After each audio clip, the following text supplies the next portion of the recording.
नमस्कार दोस्तों, मेरा नाम है वरद विजय चव्हाण और मैं आप सभी का स्वागत कर रहा हूं। दोस्तों, आज रिलीज हुई है मिशन इम्पॉसिबल, इस फ्रेंचाइज का आखिरी पार्ट और 8वां पार्ट टोटल देखा जाए तो।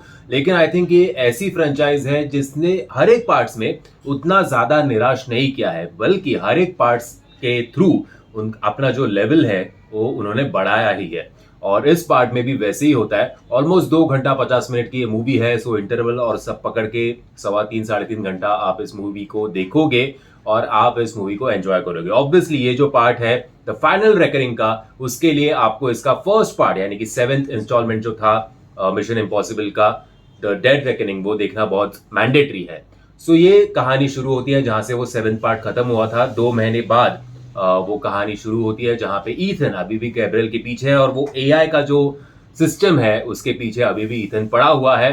इस मूवी का फर्स्ट पार्ट जो है वो काफी टेक्निकल चीजों के बारे में बताया जाता है, काफी चपर चपर चपर चपर होता है। सो थोड़ा आपको बाउंसर जा सकता है, मुझे तो थोड़ा थोड़ा बाउंसर गया। लेकिन जो मिशन इम्पॉसिबल के पहले पार्ट्स का एक नॉस्टैल्जिया इफेक्ट है, जो बीच बीच में वो सीन्स पिरोए गए हैं, उसकी वजह से जब आपको बोरियत महसूस होती है और जब वो पहले पार्ट्स के सीन्स दिखाए जाते हैं, तब आप फिर एक बार नॉस्टैल्जिया इफेक्ट में जाते हो। लेकिन इस मूवी का second part hardcore action, long long action sequences से भरा हुआ है। एक एक्शन सीक्वेंस है ओशन में और एक एक्शन सीक्वेंस है हवा में।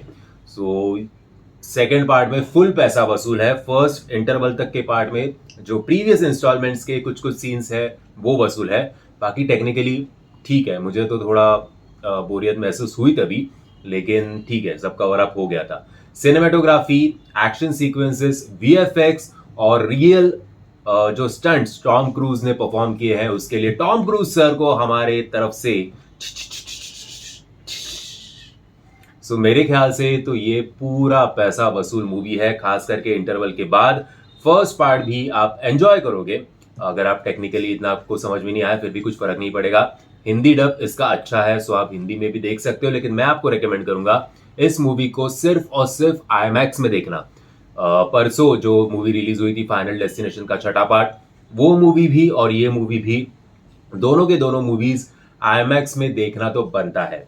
मैं 3D या 4D का इतना ज्यादा फैन नहीं हूं, क्योंकि हर एक शॉट कुछ आपके ऊपर नहीं आता है। काफी खास करके फर्स्ट पार्ट में आपको लगेगा कि सिर्फ जहां पे बड़बड़ हो रही है उसके लिए मैं चश्मा लगा के क्यों बैठूं।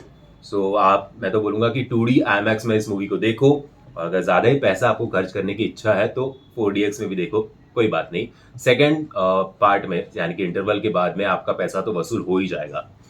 इस एज में टॉम क्रूज जो कमाल कर रहे हैं, जो स्टंट्स परफॉर्म कर रहे हैं, नॉर्मली इस मूवी को मैं देता था 3.5 स्टार, लेकिन टॉम क्रूज सर के लिए इस मूवी को मैं दूंगा 4 स्टार।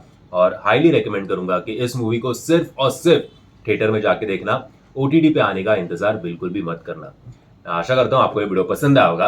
अगर आप मेरे ओपिनियन से एग्री करते हो या डिसएग्री करते हो, कमेंट्स के माध्यम से बताना। जय हिंद, जय महाराष्ट्र।